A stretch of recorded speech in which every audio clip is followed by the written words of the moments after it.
Estamos no mês de abril e para você que não sabe, esse mês é muito representativo para a doutrina espírita.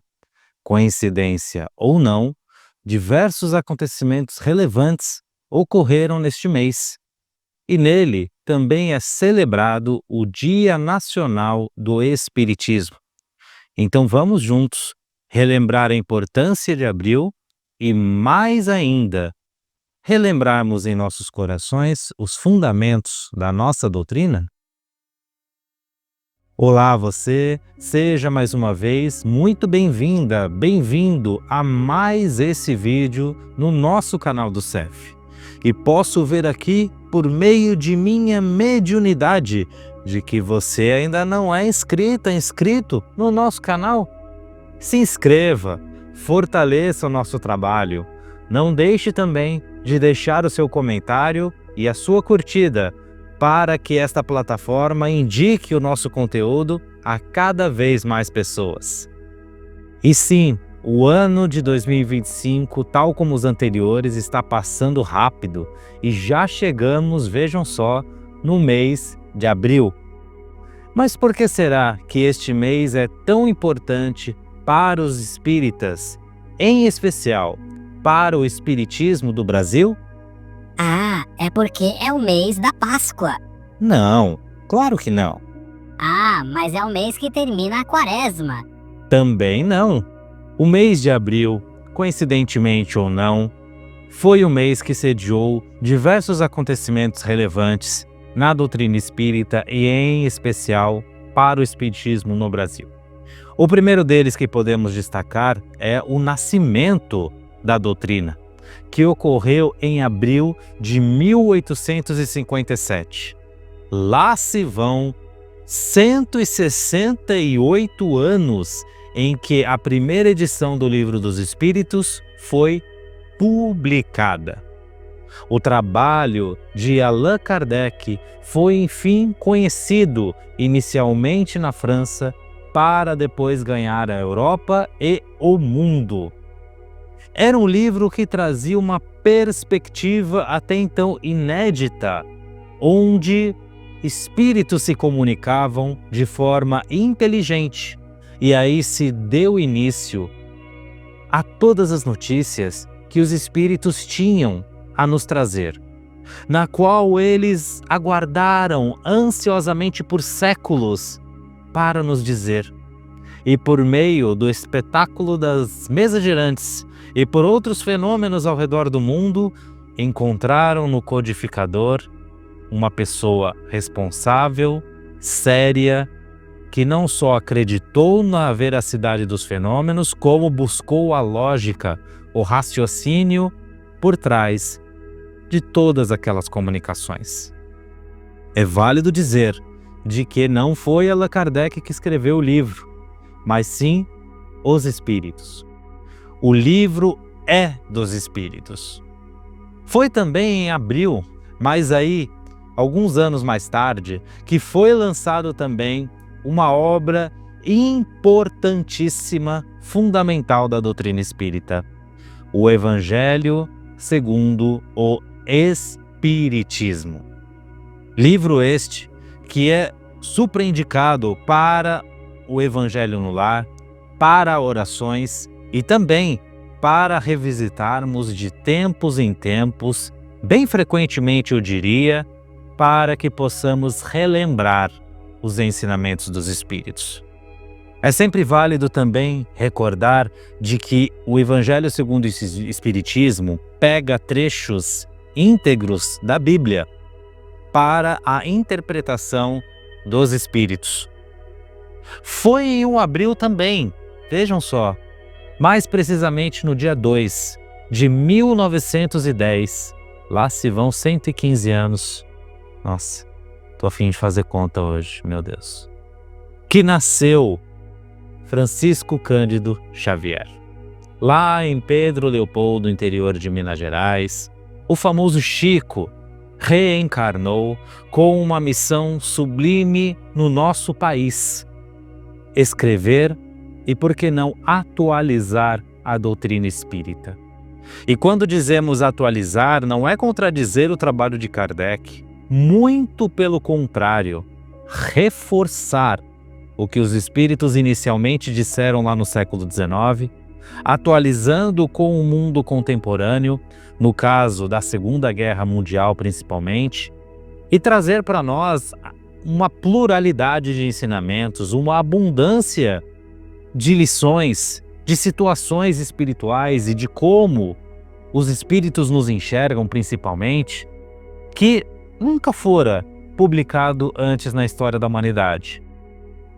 Pela coletânea de André Luiz, por exemplo, nós temos uma visão moderna, precisa, sobre N situações que nós praticamos no nosso dia a dia e muitas vezes julgamos como absolutamente normais, mas que do ponto de vista dos espíritos é totalmente diferente.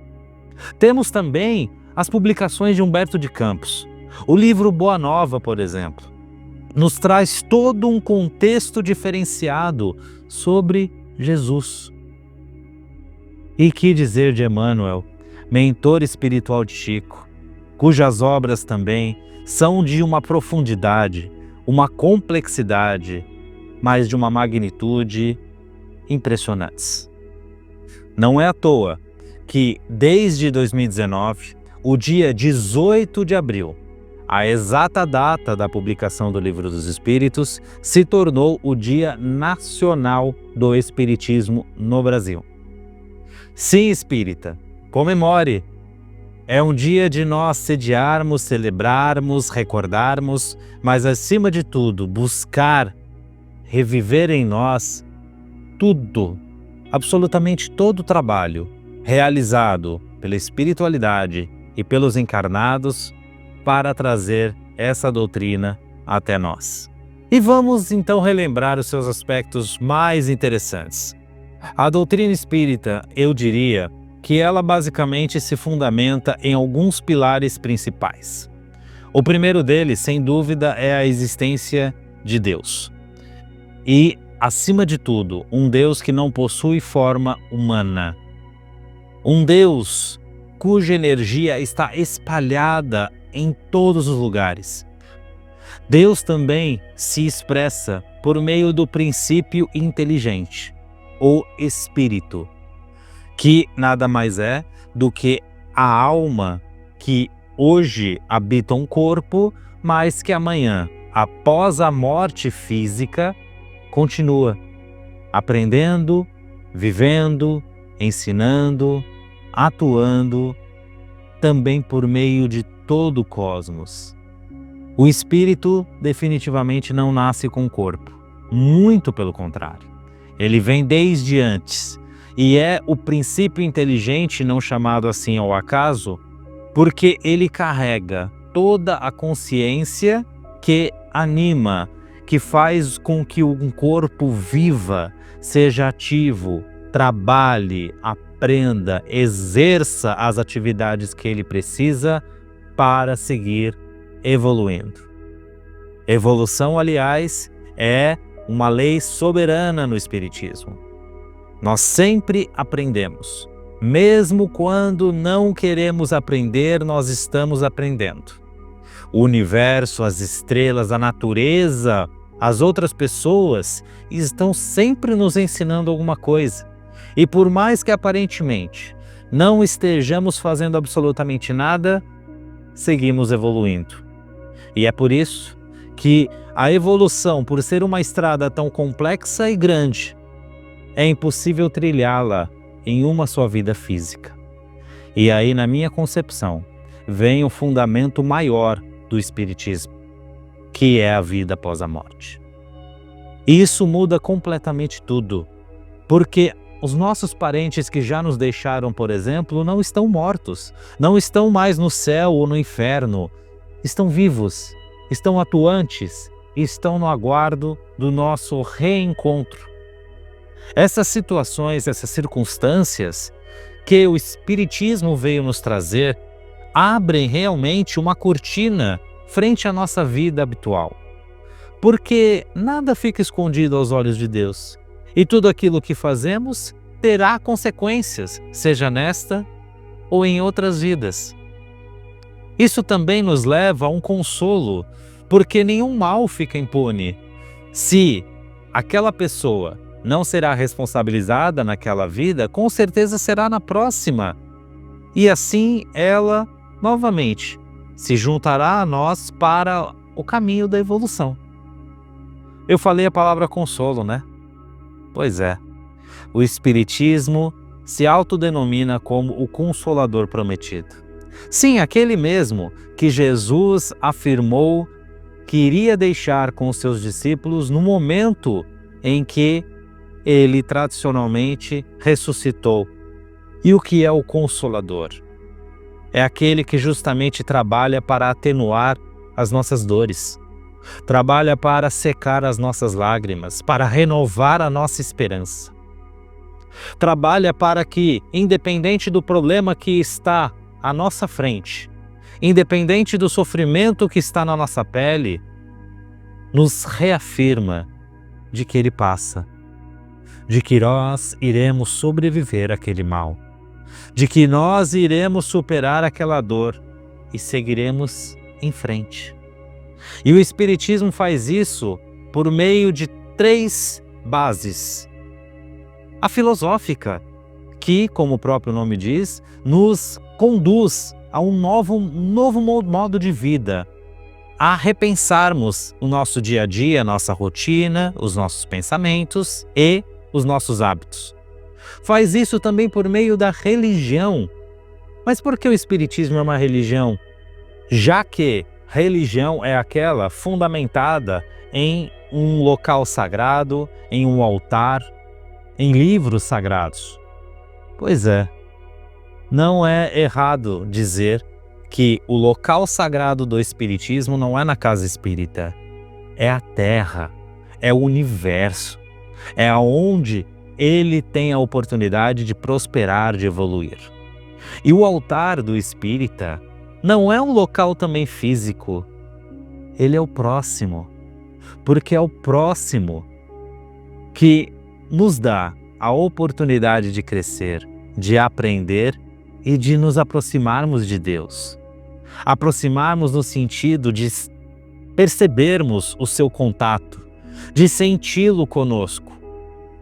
Não é sozinho, não, mas sim servindo o próximo. E quem é o próximo? Não é aquele apenas que está próximo, obviamente, mas é toda forma de vida que nos cerca. É o meu irmão, é a minha mãe, é o meu pai, é a planta, é o animalzinho e vejam só, também é o meu inimigo, o meu adversário, aqueles por lo qual eu tenho ódio, tenho rancor e raiva.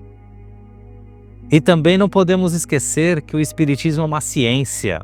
Ciência porque ela não deve ficar estagnada em nenhum livro e tampouco em um acontecimento. Ela deve prosperar, continuar a ser revista, atualizada. É por meio dos fenômenos que nós vamos percebendo, estudando novas características da interação entre a espiritualidade e nós, de como eles agem no ambiente e principalmente como o nosso espírito age no nosso corpo e como outros espíritos agem no nosso corpo, por meio da mediunidade. Há muito ainda a desbravar, há muito a estudar. Então vejam a amplitude que o Espiritismo nos dá. E tudo isso foi trazido até nós em um abril. E para celebrar esse abril, nós aqui não só relembramos do esforço de Allan Kardec e seus pares, relembramos do esforço dos espíritos que trouxeram todos esses ensinamentos para a gente, mas também nós aqui prestamos uma singela homenagem a você que nos assiste. A você que não só se dedica a ir à casa espírita no dia e hora marcada, mas a você que também se emociona ao ver os ensinamentos de Emmanuel e dos demais espíritos. A você que busca colocar no seu dia a dia um pouco de aprendizado, uma sementinha a mais, baseado em um ensinamento dos espíritos. Para você que se conciliou com o seu adversário. Para você que busca avançar cada vez mais em prol da sua espiritualidade e não do seu corpo ou dos seus bens materiais. É a você que o Espiritismo vive e revive a cada dia, porque ele tem o objetivo maior disso, de transformar a todos nós em pessoas melhores. Transformar o nosso espírito para que possamos não só entender Jesus de uma maneira diferente, mas, na prática, podermos seguir os passos do Cristo. Saber realmente quem foi Jesus, saber a complexidade dos seus ensinamentos e saber que o amor realmente supera absolutamente tudo. O amor que nós podemos fornecer ao nosso próximo e o amor que Deus nos concede para nos consolar. Revisão espírita feita de forma muito breve, admito. Agora, vamos juntos para as nossas vibrações? Convido a você que nos assiste a juntos fecharmos os olhos e a respirarmos juntos, de forma profunda e tranquila, para que possamos transcender o local em que estamos e possamos nos aproximar do universo que nos rodeia, vibrando muito amor e paz, principalmente para os locais que atravessam guerras e conflitos. Que possamos vibrar pelo Brasil, vibrando por todos que habitam este país, por aqueles nas ruas, nos hospitais, desamparados em asilos, orfanatos, aqueles em busca de um arrependimento nas cadeias. Vibramos pelos lares, para que as famílias possam cada vez mais levar Jesus aos seus corações. Vibramos por todas as religiões que buscam se espiritualizar, que buscam crescer e que buscam se religar ao Pai. Vibramos por aquela pessoa que sabemos necessitar das melhores energias que Jesus pode fornecer. Vamos vibrar por nós mesmos. Que Jesus derrame sobre o nosso corpo, toque a nossa alma, renove a nossa consciência. Que por meio de um passe Ele possa renovar as nossas energias nesse dia. Vibramos também para que Jesus toque o recipiente com água que preparamos, fortalecendo, renovando, reenergizando esse líquido para que ele sirva também de alimento espiritual. Vamos agradecer a mais este momento de prece, a mais esse momento de reflexão, de oração, em que juntos a Deus nós tivemos a oportunidade de ter. E é com pensamento em Jesus que juntos rogamos, graças a Deus. Muito obrigado por acompanhar o nosso canal. Reforço aqui o Dia Nacional do Espiritismo, que possamos levar as lições espíritas a não só um dia, um mês, um ano, mas por todas as nossas vidas.